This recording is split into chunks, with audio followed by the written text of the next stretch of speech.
अस्सलाम वालेकुम स्टूडेंट, आप देख रहे हैं मेरे यूट्यूब चैनल तालीम तरबियत की दुनिया। मैं हूं मोहम्मद यासर इकबाल। ठीक है, क्वेश्चन नंबर 5 है क्लास 7 की मैथ की। उसमें जो है उसने हमें गिवन जो स्टेटमेंट है, गिवन में जो उसने दिया हुआ है कि ए बी के ये वाली जो ट्राइंगल है वो इक्वल है ट्राइंगल ए सी के। कि यहाँ पर दो ट्राइंगल बन रही हैं, जो ये देखो, एक ये वाली इस साइड पे ट्राइंगल बन रही है, इस साइड पे कह रहा है ये दोनों एक तो आपस में इक्वल है। दूसरा ये कह रहा है कि ए के बी यहाँ पर 90 का एंगल बन रहा है, उसने हमें खुद दिया। दूसरा कह रहा है कि एंगल ए से सी और सी से के की तरफ जाए तो कह रहा है 62 बन रहा है। ए बी कह रहा है कि वो हमारे पास कितनी है, 17 है। ए से बी तक 17 सेंटीमीटर है। बी से के तक यानी बी से के तक कह रहा है 8 सेंटीमीटर है। फाइंड में मुझे कह रहा है कि बी ए सी यानी ये पूरा जो एंगल है जो दो बराबर हिस्सों में कटा हुआ है, एक इधर एक इधर, वो एंगल फाइंड करना है। और लेंथ ऑफ बी सी यानी बी से लेकर सी तक हमने क्या करना है, इसकी लेंथ फाइंड करनी है। बहुत सिंपल सा क्वेश्चन है। अब हम यहाँ बताएंगे कि हमारे पास एज ट्राइंगल ए बी कौन सी है, उसने खुद बताया हुआ कि ए बी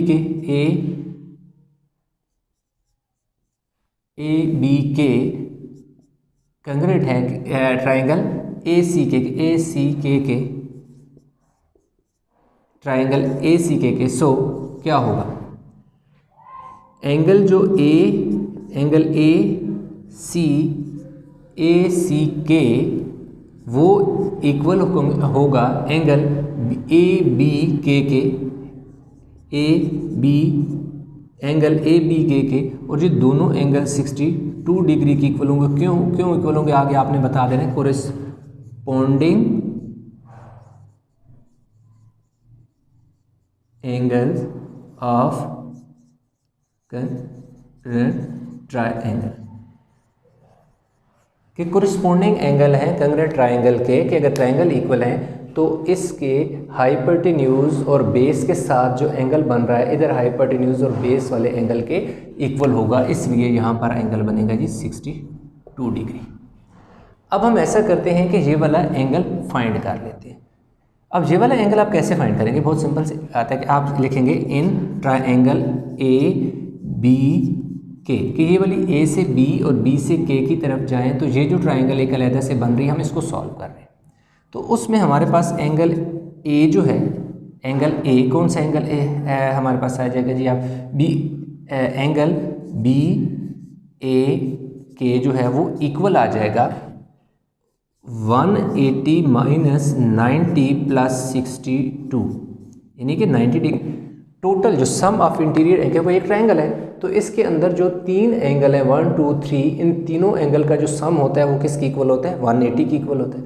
अगर 180 में से मैं ये नीचे वाले दोनों एंगल निकाल दूं तो दो एंगल जब मैं निकाल दूंगा तो पीछे जो मेरा एंगल बचेगा वो ये वाला एंगल बचेगा जो कि मेरा बी ए की है। तो एंगल बी ए के इज इक्वल टू 180 माइनस 9 कितना हो जाएगा जी, 62 ही है ना, ये 62 टू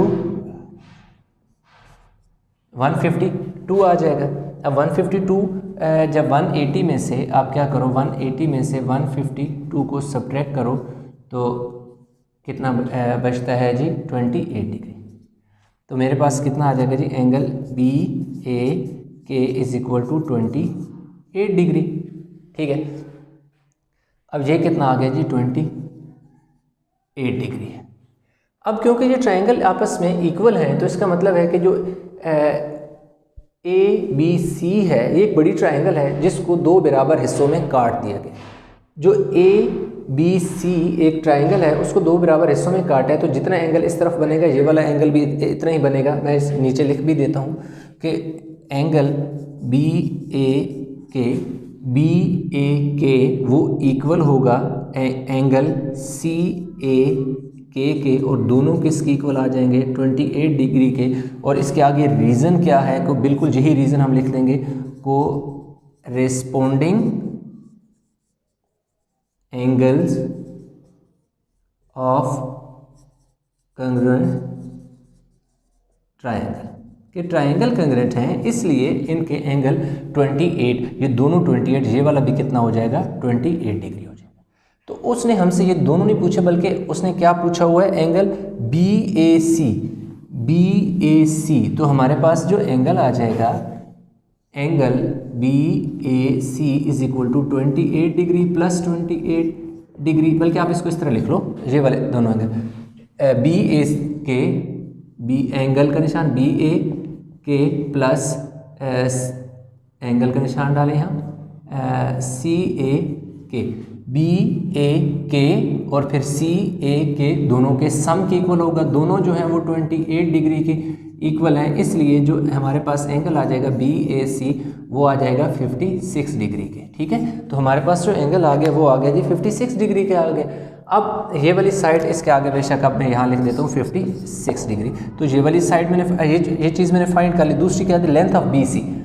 देखो BC की लेंथ मैंने फाइंड करनी है, तो ये इधर एक इस लेंथ, देखो तो क्या लिखूँगा मैं, length of BC is equal to, बल्कि पहले एक रीज़न लिख लो ना थोड़ा आपके आसानी, BK is equal to CK। BK और CK आपस में इक्वल हैं और दोनों क्या हैं, 8 सेंटीमीटर के हैं। क्यों 8 सेंटीमीटर, उसके आगे हम रीज़न लिखेंगे, corresponding sides of corresponding side of congruent triangle,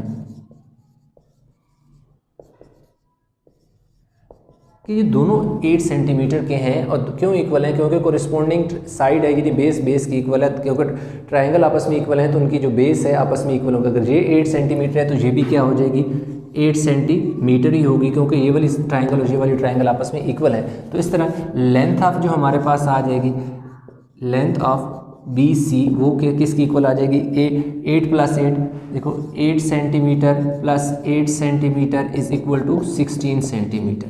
तो ये मेरे पास इसकी लेंथ कितनी आ जाएगी, 16 सेंटीमीटर आ जाएगी, क्योंकि दोनों 8 सेंटीमीटर है। आई होप ये क्वेश्चन समझ आया होगा आपको। वीडियो अच्छी लगी तो लाइक करें, शेयर करें, चैनल को सब्सक्राइब नहीं किया तो चैनल को ज़रूर सब्सक्राइब कर लें। इसमें किसी किस्म की कोई कन्फ्यूजन है क्वेश्चन में तो नीचे कमेंट में आप ज़रूर अपना जो है प्रॉब्लम मेरे साथ शेयर कीजिएगा। क्वेश्चन नंबर 6 जो है वो हम करने लगे हैं। इसके बाकी के जो लेक्चर हैं उनका जो लेक्चर हैं वो अपलोड किए हुए हैं, आप चाहें तो उनमें अगर कोई प्रॉब्लम है तो देख सकते हैं। अच्छा, इसमें वो कह रहा है कि गिवन में वो ये कह रहा है कि ABC कह रहा है कि एक ट्राइंगल है ABC जो कि इक्वल है DEF के, DE और C के, DEC, हाँ ठीक है, DEC के, ठीक है, DEC की इक्वल है। उसके अलावा कह रहा है कि ACB जो ये एंगल है कह रहा है 71 है। दूसरा कह रहा है कि CDE ये जो एंगल है ये देखो 34 है। AC जो है A से C तक देखो 6.9 सेंटीमीटर है। BC जो है B से ये C पॉइंट है, ठीक है, ये वाला पॉइंट जो दरमियान में है ये जो है C है, कह रहा है 4 सेंटीमीटर है। फाइंड ये करने के लिए कह रहा है कि ABC ये जो एंगल है यहाँ पर वो फाइंड करें, और दूसरा लेंथ ऑफ BD यानी यहाँ से यहाँ यानी B से C और C से D तक जो लेंथ है इसकी वो फाइंड करें। इसकी आपके आसानी के लिए मैं ये करता हूँ कि यहाँ से इसको मैं काट देता हूँ और इनको मैं थोड़ा सीधा कर ले। तो कैसे, मैं ज़रा आपको थोड़ा सा, मेरे पास ये ट्रायंगल बनी है वो ना मैं यहाँ पर रख के आपको बताता हूँ कि उसने किस तरह रखी हुई है। ये रखी हुई है और दूसरी कैसे रखी हुई है, उसने तकरीबन कुछ ऐसे शक्ल में ना यूँ मिलती जुलती, एग्जैक्ट तो ये नहीं बन रही लेकिन कुछ इस तरह, क्योंकि ये तो राइट एंगल ट्रायंगल इस तरह रखी हुई है। अगर इनको मैं पकड़ के ऐसे खड़ा कर लूँ, यानी ये वाला जो इसका कोना है ये यूँ पड़ी है ना, इसको मैं यूँ पकड़ के यूँ खड़ा कर लूँ तो ये और इसको ये जो यहाँ पे यूँ पड़ी है यूँ, इसको अगर मैं यूँ खड़ा कर लूँ और ये जो यूँ है ना, तकरीबन ये यूँ इस तरह बन रही है। अगर इन दोनों को मैं यहाँ से काट के यूँ कर लूँ तो ये यूँ ट्रायंगल बन जाएंगे। थोड़ा सा आइडिया दिया, आई होप कि चीज़ को आप अंडरस्टैंड कर लें। अब अगर इसको मैं यूँ कर लूँ, सिर्फ आपको समझाने के लिए कह रहा हूँ, और इसको मैं यूँ पकड़ के यूँ सीधा कर लूँ तो ये कुछ इस शक्ल में बन जाएंगे, ठीक है। अब जब इसको मैंने यूँ पकड़ के यूँ कर लिया तो ये वाली जो साइड थी ये BC होगी जो कि 4 सेंटीमीटर होगी, और ये वाला एंगल कितना आ गया जी 71 आ गया, ठीक है। अब ये वाली साइड जो है ये क्या है 6.9 सेंटीमीटर है और ये क्या है A है। अब ये मेरे पास ये जो ऊपर एंगल है ये 34 है, ये डी है, और ये मेरे पास इसका सी है, और ये वाला एंगल क्या है, ई है। एक तो ये है कि एंगल सी जो है सॉरी ये क्या है, हाँ ठीक है सी है। यहाँ पर जो एंगल है वो इस एंगल की इक्वल है, यहाँ 71 है, यहाँ 71 बनेगा, यहाँ पर 34 है, यहाँ 34 बनेगा। इन 34 और 71 को ऐड करके निकालेंगे तो ये वाला एंगल आ जाएगा। ये हाइपोटेन्यूज है तो इसका ये हाइपोटेन्यूज की इक्वल होगा, ये बेस है, ये बेस की इक्वल आ जाएगा। एक तो ये चीज़ है। दूसरी अगर आप ये देखें कि जो एंगल है आपके पास ए सी ई जो है, ये वाली जो एक स्ट्रेट लाइन है, एक और स्ट्रेट लाइन जो है वो क्या है, डी ई सी है, वो दोनों एक ही पॉइंट पर एक दूसरे को बाइसेक्ट कर रही हैं। तो इस तरह हमारे पास जो एंगल बनेगा ना ए सी बी वो इक्वल होगा डी सी ई के, डी एंगल का निशान लगा, एंगल डी सी ई के दोनों इक्वल हो जाएंगे 71 डिग्री की इक्वल आ जाएंगे। और इनको क्यों है, क्योंकि ये वर्टिकल एंगल है।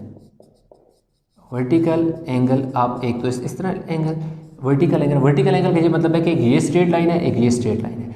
अगर दोनों एक दूसरे को कोई टेढ़ी लाइन नहीं है, बिल्कुल स्ट्रेट लाइन है, तो कट कर रही है एक ही पॉइंट पर, तो एंगल ए है, ये एंगल बी है, तो एंगल ए एंगल बी की इक्वल होगा। और यहाँ एंगल ये वाला एंगल सी है, तो ये वाला एंगल डी है, तो एंगल ए जो है वो एंगल बी की इक्वल आएगा, और एंगल सी एंगल डी की इक्वल आएगा। इनको कहते हैं ऑपोजिट एंगल और वर्टिकल एंगल भी कहते हैं। एक तो इस तरह भी लिख सकते हैं। अदरवाइज आप इसी के आगे एक और रीज़न लिख सकते हैं कि कोरिस्पोंडिंग एंगल ऑफ कोरिस्पोंडिंग साइड। इसकी रीज़न ये भी हो सकती है, क्यों कि जो ए बी सी है, डी सी ई, ये दोनों आपस में कोरिस्पोंडिंग यानी कि कॉन्ग्रुएंट है, तो इसलिए कोरिस्पोंडिंग एंगल ऑफ कॉन्ग्रुएंट ट्राइंगल के ट्राइंगल क्योंकि एक जैसी हैं, सेम है, इसलिए यहाँ पर जो एंगल बनेगा उसका ये वाला कोरिस्पोंडिंग एंगल है, ये वाला एंगल भी कितना आएगा 71 आ जाएगा। जो जिस तरह मर्जी रीज़न लिखना, तो ये वाला मेरा एंगल कितना आ गया 71। और अगर ये वाला जब मैंने अभी एंगल निकालना है, तो दूसरी ये चीज़ है कि मेरे पास जो एंगल बनेगा ये 34 है, तो ये वाला एंगल भी मेरे पास क्या बनेगा 34 बनेगा। अब कैसे 34 एंगल बनेगा वो मैं यहाँ पर लिखता हूँ कि एंगल मेरे पास जो है सी ए बी या बी ए सी जो है वो क्या है, किसकी इक्वल है, D C E D C के एंगल ई डी सी के, और ये दोनों क्या है 34 डिग्री हैं। ये वाला भी एंगल कितना आ जाएगा 34 डिग्री आ जाएगा। और ये रीज़न इसकी क्या है, कोरिस्पोंडिंग एंगल ऑफ कॉन्ग्रुएंट ट्राइंगल, क्योंकि ये ट्राइंगल आपस में क्या है कॉन्ग्रुएंट हैं, इसलिए इनके कोरिस्पोंडिंग एंगल, यहाँ पर बनने वाला एंगल यहाँ पर बनने वाला एंगल आपस में क्या आ जाएंगे, इक्वल आ जाएंगे। तो ये 34 आ गया। अब मुझे एंगल चाहिए ये वाला ए बी सी, उसने कहा था एंगल, तो ये तो आसान हो गया मेरे लिए निकालना। Angle A B C is equal to क्या है कि क्योंकि ए बी सी एक ट्राइंगल है, इसमें टोटल जो इंटीरियर एंगल हैं वो 180 हैं होते हैं, तीन सम ऑफ 3 एंगल 180 होते हैं, मैंने लिख दिया। 3 एंगल का सम 180 होता है, जिसमें से 2 दिए हुए तीसरा नहीं दिया हुआ, तो इन 2 को हम ऐड करके तीसरा निकाल लेंगे। 180 माइनस 5 और 105 आ जाएगा, तो 75 डिग्री आ जाएगा। एंगल ए बी सी जो है वो मेरे पास कितना आ गया 75 डिग्री आ गया, 75। ठीक है कि टोटल 180 है, 180 में से 100 गया तो पीछे 80 में से 5 और निकाल लो तो 75 आ जाएगा। अब ये वाली चीज़ हमारे पास आ गई। ये वाला मैं रेज़ करने लगूँ क्योंकि इधर मुझे कुछ लिखना है। लास्ट पार्ट जो है वो ये है, अब जो साइड मेरे पास है ना ए सी, देखें ए सी मेरे पास हाइपोटेन्यूज है, इधर डी सी हाइपोटेन्यूज है, तो मैं क्या लिखूँगा कि जो मेरे पास measurement A C is equal to measurement D C, और दोनों क्या है 6.9 सेंटीमीटर है कि ये वाली जो साइड है और ये वाली साइड, क्योंकि ये देखिए ट्रायंगल में ये भी हाइपोटेन्यूज ये भी हाइपोटेन्यूज, ये दोनों आपस में क्या है इक्वल है। क्यों इक्वल है, इसके आगे जगह नहीं, मैं नीचे लिख रहा था corresponding side because corresponding sides of congruent triangle के, क्योंकि ट्रायंगल क्यों है कंग्रुएंट हैं, इसलिए उनकी जो कोरेस्पोंडिंग साइड होंगी वो भी इक्वल होंगी। तो ये कितना आ जाएगा 6.9 सेंटीमीटर हो जाएगा। तो पहली चीज़ तो हमने फाइंड कर ली है ए बी सी, जो कि हमारे पास 75 डिग्री आ गया। दूसरी हमने बी से डी तक लेंथ फाइंड करनी है, मेजरमेंट बी डी जो हमने फाइंड करनी है वो देखो बी से डी तक जो पूरी साइड है वो B measurement B C plus measurement C D, क्योंकि ये जो बी डी है ये एक ही लाइन है, इसके दो हिस्से हैं, दो पार्ट हैं। एक बी से सी तक एक पोर्शन है जो कि कितना है 4 सेंटीमीटर है, उसके बाद सी से डी तक दूसरा हिस्सा है इसका जो कि 6.9 सेंटीमीटर है। तो 10.9 सेंटीमीटर ये टोटल जो है हमारे पास बी डी की जो लेंथ है वो 10.9 सेंटीमीटर हमारे पास आ जाएगी। तो आई होप कि क्वेश्चन आपको समझ आ गया होगा। इस क्वेश्चन में किसी किस्म की कोई कन्फ्यूजन है तो बता दें इसका क्वेश्चन, क्योंकि हम जो लेवल है इंटरमीडिएट वो हमने इसका जी कंप्लीट कर लिया है। तो 1.9 सेंटीमीटर हमारे पास आ गया। तो इसमें किसी किस्म की कन्फ्यूजन है तो पूछ सकते हैं।